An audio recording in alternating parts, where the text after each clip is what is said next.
Yo le agradezco mucho que esté hoy con nosotros, un querido amigo, un hombre que es muy conocido en el medio, en México, en el medio político y en el medio de comunicación también, un analista con una amplia trayectoria en el servicio público, en el que ha sido director general de comunicación social de la Presidencia de la República, director de la Lotería Nacional, delegado en Coyoacán, secretario de Desarrollo Social del Gobierno del DF, entre otros cargos.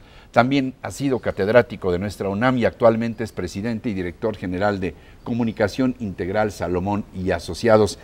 Carlos Salomón, gracias por estar con nosotros, te lo aprecio muchísimo. Y gracias, Ricardo, por invitarme.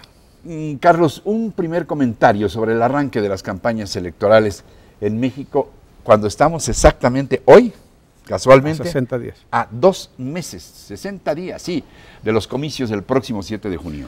Mira, va a ser muy difícil, muy complejo el comicio que se viene el 7 de junio, pero para entender lo que va a pasar el 7 de junio, basta voltear un poquito hacia atrás, ¿no? Yo quiero decirle a la audiencia que nos está viendo, a los jóvenes que van a votar por primera vez, que este México nuestro, durante el siglo XX, prácticamente tuvo un solo partido y la democracia se simulaba, las elecciones se simulaban, prácticamente llegaban las urnas llenas, y eso se nos olvidó porque la historia pasa a una velocidad increíble. Y allá por los 90 creamos, fueron una de las voces que demandaban una mayor pluralidad en la televisión y en los medios, en la democracia, y se crea el famoso IFE, que era un órgano que regulaba las elecciones y que era manejado por ciudadanos, aquel famoso José Waldemar. Pero nos acabamos el IFE, y el IFE al final, ¿para qué sirvió? Para tener una credencial de elector. Y en el 14, hace poco, hicimos una nueva reforma electoral, una reforma política, para tener elecciones con mayor credibilidad, y son las que van a normar las elecciones el 7 de junio. ¿Por qué te hago este brevísimo recuento? Porque el hoy no se entiende sin el pasado. Venimos de un México donde más de un siglo casi votábamos con un solo partido, y tú te recordarás, López Portillo fue un solo candidato que recorrió el país simplemente para legitimar su presidencia, ¿no? Hoy es diferente, hoy tenemos el 7 de junio, muchos partidos, muchos candidatos, muchas elecciones y sobre todo muchas complejidades, y el riesgo de la democracia de hoy, que es una democracia prácticamente acechada por poderes más allá de los políticos, por ejemplo, el caso del narcotráfico, Guerrero, Michoacán, hay poderes prácticamente que atentan contra la democracia y que es lo que hay que cuidar. Ahora dime, a propósito de este recuento histórico que haces, ¿cuál es la diferencia? De acuerdo a tu experiencia, ¿cuál es la diferencia o cuáles son las diferencias básicas entre este proceso y los anteriores? ¿En qué se distingue ahora? Estamos hablando, te referías ya al entorno, pero hay también diferencias en la forma de disputar el proceso mismo. En el pasado, por ejemplo, había un partido y las urnas se llenaban prácticamente en automático.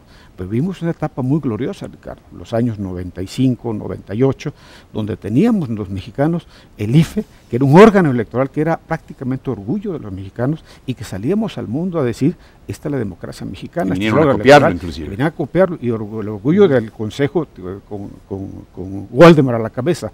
Pero yo te decía al principio, no nos acabamos el IFE, acabamos con el IFE, simplemente la gente iba por la... ¿Por qué? ¿Porque se partidizó o porque dejamos de creer en él o porque el propio IFE sucumbió a las tentaciones del poder? El IFE sucumbió y aparte los poderes lo acotaron. Entonces hubo necesidad en el 2012, hubo elecciones presidenciales y hubo protestas de varios partidos, el PAN y el PRD, que no volvieron a creer en las elecciones. Y hubo un planteamiento de que los gobernadores se despachaban con una cuchara grande y había que pues meterle mano, controlar las elecciones estatales. Y una de las funciones del IFE al INE es que las elecciones estatales ya las puede manejar y auditar el INE, que antes no la podía organizar. Pero este punto que tocas es clave, Carlos. ¿El INE es confiable? ¿Este INE es confiable? Es confiable en la medida en que nosotros creamos en él. O sea, pero el INE, más de la confiabilidad de nosotros, el INE está retado por fuerzas externas a los partidos políticos. Hay grupos de poder en México, económicos, fuerzas fácticas, hechos fácticos, que pueden poner en riesgo, y la primera vez que el INE va a un ensayo electoral que es el 7 de junio. El INE y con una responsabilidad nacional, ya lo mencionábamos. Pero es un 7 de junio donde pones en riesgo incluso la propia credibilidad del nuevo órgano electoral. Si nosotros el 7 de junio en Guerrero, en Michoacán y otras entidades violamos y atropellamos las normas democráticas por intereses propios, por intereses partidarios o por intereses ajenos a la democracia, ponemos en riesgo el sistema democrático mexicano. ¿Hay condiciones en Guerrero? Hay voces que piden que no se realicen las elecciones del 7 de junio porque no están dadas esas condiciones. ¿Tú compartes ese criterio? Yo creo, Ricardo, y se lo digo a los jóvenes, que quien vota gobierna. Quien vota gobierna. Votar es una forma de gobernar y hay que votar el 7 de junio. Hay gentes que quisieran que se fracturaran las elecciones en una parte Guerrero, una parte Michoacán, pero yo creo que tenemos que buscar la vía institucional, la vía democrática para garantizar los procesos electorales tanto en Guerrero como en Michoacán. Ahora, en las otras entidades donde hay en juego gubernaturas, Baja California Sur, Campeche, Colima, Nuevo León, Querétaro, San Luis Potosí, Sonora, están dadas las condiciones no solamente para unas elecciones en paz, sino para procesos competitivos, equitativos y limpios también, o habrá lugares donde haya las llamadas elecciones de Estado, en donde el gobernador trata de imponer a un sucesor, generalmente de su partido, aunque hemos tenido casos en que optan por otro candidato. Es el caso de Sonora, por ejemplo. El gobierno puede imponer su candidato, pero yo creo que la ciudadanía es mayor de edad. No podemos pensar que los sonorenses o los agentes de Baja California son menores de edad. Creo que son gentes que además hoy hay un instrumento nuevo, Ricardo. Hoy hay un instrumento nuevo que son las redes sociales. Tú puedes llegar y darle el lunch o la despensa al elector, ¿no? Pero a la hora de cruzar el voto, una cosa es que tú lo compres antes de entrar a la urna. Otra cosa es cómo actúa él. ¿Por qué? Porque puede estar en el teléfono, te puede llegar un Twitter, te puede llegar un mensaje y el voto ya depende de uno. O sea, podrá haber el intento, pero que lo logren lo veo muy difícil. Ahora, ¿cómo vislumbras? Hay un aspecto, generalmente los reflectores se lo están llevando las elecciones, sobre todo en el caso de la renovación de gubernaturas en 9 entidades de la República.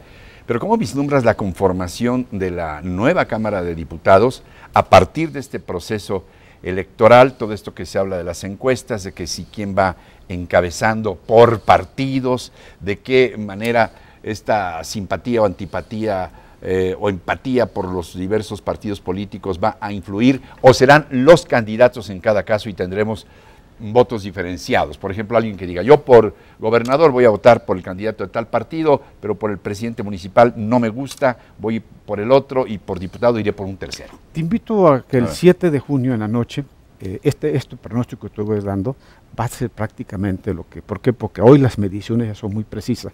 El PRI será la primera minoría, el PAN será la segunda fuerza, el PRD la tercera, el PAN el Partido Verde la cuarta, pegada con Morena, y el quinto será Nueva Alianza. Esos son los 5 partidos que van a pasar este corte del 7 de junio. Los otros chiquipartidos. La minería, tienes que tener el 3%, sí, no lo van a alcanzar. Aproximadamente 1 millón de votos, entiendo. Pero no lo van a lograr. No lo van a lograr. El 7 de junio, este es el escenario que vamos a vivir y va a haber una primera minoría que el PRI no podrá tener mayor en la Cámara. Tendrá que gobernar con el Verde y con Nueva Alianza para poder tener control de las cámaras de diputados. Esto es una realidad política. Ahora, esto es... ¿Les va a alcanzar con el Verde y Nueva Alianza? Se le alcanza. Ahora, ¿y por qué? Y el PAN y el PRD, el PRD está muy disminuido. ¿Qué pasa en esta elección? Que la izquierda está profundamente dividida. ¿Tú crees que puede haber un efecto Pac-Man de López Obrador que se vaya comiendo mordiditas o tarascadas de simpatizantes de otros partidos de izquierda? El voto de Morena, que es un 10% que está estimando ahorita. La fotografía, es el voto de esa gente que está resentida de la bolsa, que no tiene empleo, que tiene problemas económicos y que además cree que este México merece un México nacionalista, un México con mayor patrimonio y con un Estado más activo. Ese es el voto, el 10% es lo que ha dividido a la izquierda. La izquierda está dividida, no es el escenario del 88, un frente democrático con Cuauhtémoc unido, no es el escenario del 94, no es el escenario del 2000, no es el escenario del 2006. Si la izquierda unida ha arañado la presidencia, dividida no la va a arañar nunca. Algo más por ahora que nos quieras comentar, porque se me está ocurriendo una idea así, pero ahorita te la comento. Por ahora, algo más que no te haya yo preguntado. Los partidos son muy importantes, pero los candidatos es el plus que pueden dar una elección. Y otra cosa que es en esta elección, las redes sociales son un factor muy, muy importante en esta decisión. La propaganda que tú haces por tierra, los famosos pendones, sí son importantes, ¿no? Pero eso los es spots de televisión y de radio. Es la, digamos, la publicidad tradicionalista, esa nostalgia de lo que fue la política. La política ya no está, la política está en la calle, está en la boca a boca, está en las redes sociales, que es al final lo que puede migrar un resultado o puede variar, es el acento de la política. ¿Ya te puedo platicar que se me ocurrió? Sí, dime. A ver, ¿por qué no vienes una vez a la semana con nosotros? Es realmente muy aleccionador escucharte y creo que eres una voz muy fresca para poder darle seguimiento semana a semana en estos meses que faltan. Y luego a lo mejor también pues, después que se nos ocurre analizar los resultados, por supuesto. Además, yo te quiero invitar a que te integres. Me encanta el programa y equipo. Me encanta el auditorio, me encanta la audiencia. Y por ejemplo tendrás a Ismael Serrano, una gente que yo personalmente admiro musicalmente. Y así ya como me chismearon que lo tenías ahí en la antesala. Impresionado porque te sabes todas sus canciones. Es un hombre con unas canciones decir, de verdad fuertísimas, fuertísimas. ¿No? Que mi mujer la conquisté con la música de Ismael Serrano. Bueno, y acepto la invitación. Aparte de brillante, sincero y compartidor de intimidades. La vida no tiene secretos. Carlos, Ricardo, bienvenido al equipo. Muchas gracias, bienvenido. Ricardo, y gracias a la audiencia.